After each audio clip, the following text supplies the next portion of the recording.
Izcili mūziķi, radoši un dūli mākslinieki, talantīgi literāti, prasmīgi ārsti un spēcīgi sportisti. Šo Talsu novada lepnumu sarakstu varētu turpināt un turpināt. Bet vai zināt, ko Ričards Sproģis izvirzīs par sava novada lepnumu? Savu mammu. Talsu, Mērsraga, Rojas un Dundagas novada 3. klašu skolēnu salidojums ir jau 9 gadus ilga tradīcija. Pēdējos gadus kristīgo mācību skolotājiem un audzēkņiem pievienojušies arī tie, kas apgūst ētiku. Bērni arī redz, kas ir Dievs, jā, arī ētikas bērni, jo arī viņiem tas ir jautājums droši vien, kas ir uzdodams. Un otrādi, atkal kristīgie bērni skatās, bet viņi par to pašu runā, tikai nepieminot Dievu. Ja? Tā kā mēs jau visi sabiedrībā dzīvojam kopā, un šīs vērtības jau ir līdzīgas, ja? Tikai kā to pasaka. Vislabāk ētiku un kristīgo mācību bērns var mācīties tad, ja redz konkrētu piemēru. Tāpēc šī gada salidojumam īpaša forma. Bērniem bija jāizvēlas sava novada lepnums, jāintervē un jāprezentē tas. Artis Raitums, Daiga Rūtenberga, Valda Spunde un Lidija Ēce ir tikai daži no 11 bērnu izvēlētajiem varoņiem. Man ļoti liels priekš, protams, ir, ka dundacnieki bija atraduši Valdi Rande, kas ir jau Latvijas lepnums par Ģipkas baznīcas atjaunošanu. Tad Laucienas pamatskola bija atraduši Rotu Tesļu, kas ir Latvijas zemesardzes 46. bataljona 3. rotas strēlniece, un arī Laucienai vada jaunsargus. Un jāsaka, viņa ir patiešām zēnu tāda autoritāte. Esiet tādi paši aizskulīgi, kādi jūs esat šodien, rīt, un arī vēl pēc 50 gadiem. Nekad neaizmirstiet, ka jautrība vienmēr ir C vitamīns.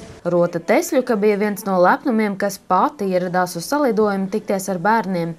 Un klāt arī lepnums numur 1. Žūrijas kopvērtējumā 57 no 60 punktiem ieguva Pūņu pamatskolas skolotāja un kristīgais klauns Ilze Sproģe. Tāda nereāla sajūta, jo īstenībā tas viss bija tāds interesants piedzīvojums un labas sajūtas, kā vienmēr pēc tāda laba pasākuma, pēc laba padarīta darba. Mūsu projekta darbiņā bija vairāk par to, ka mēs ticam Jēzum, ka mēs ticam Dievam un ka mēs kalpojam Viņam.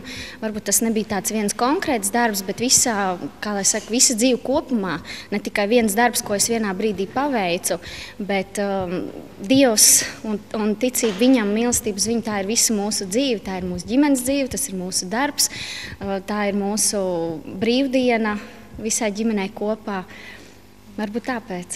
Lepnums par mammu un savu pirmo vietu ir arī darba autoram Ričardam Sproģim. Tāpēc, ka es pirmo reizi kaut kad dabūju pirmo vietu un manu mammu. Vai jūs to kaut kā atzīmēsiet?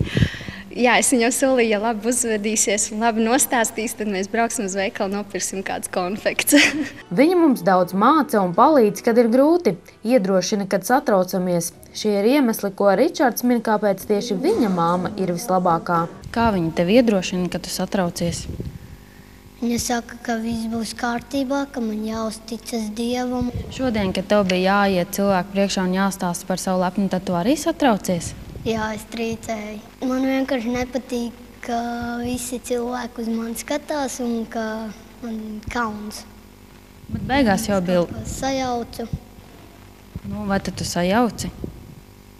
Par lepnumu, protams, var saukt arī pašu Ričardu.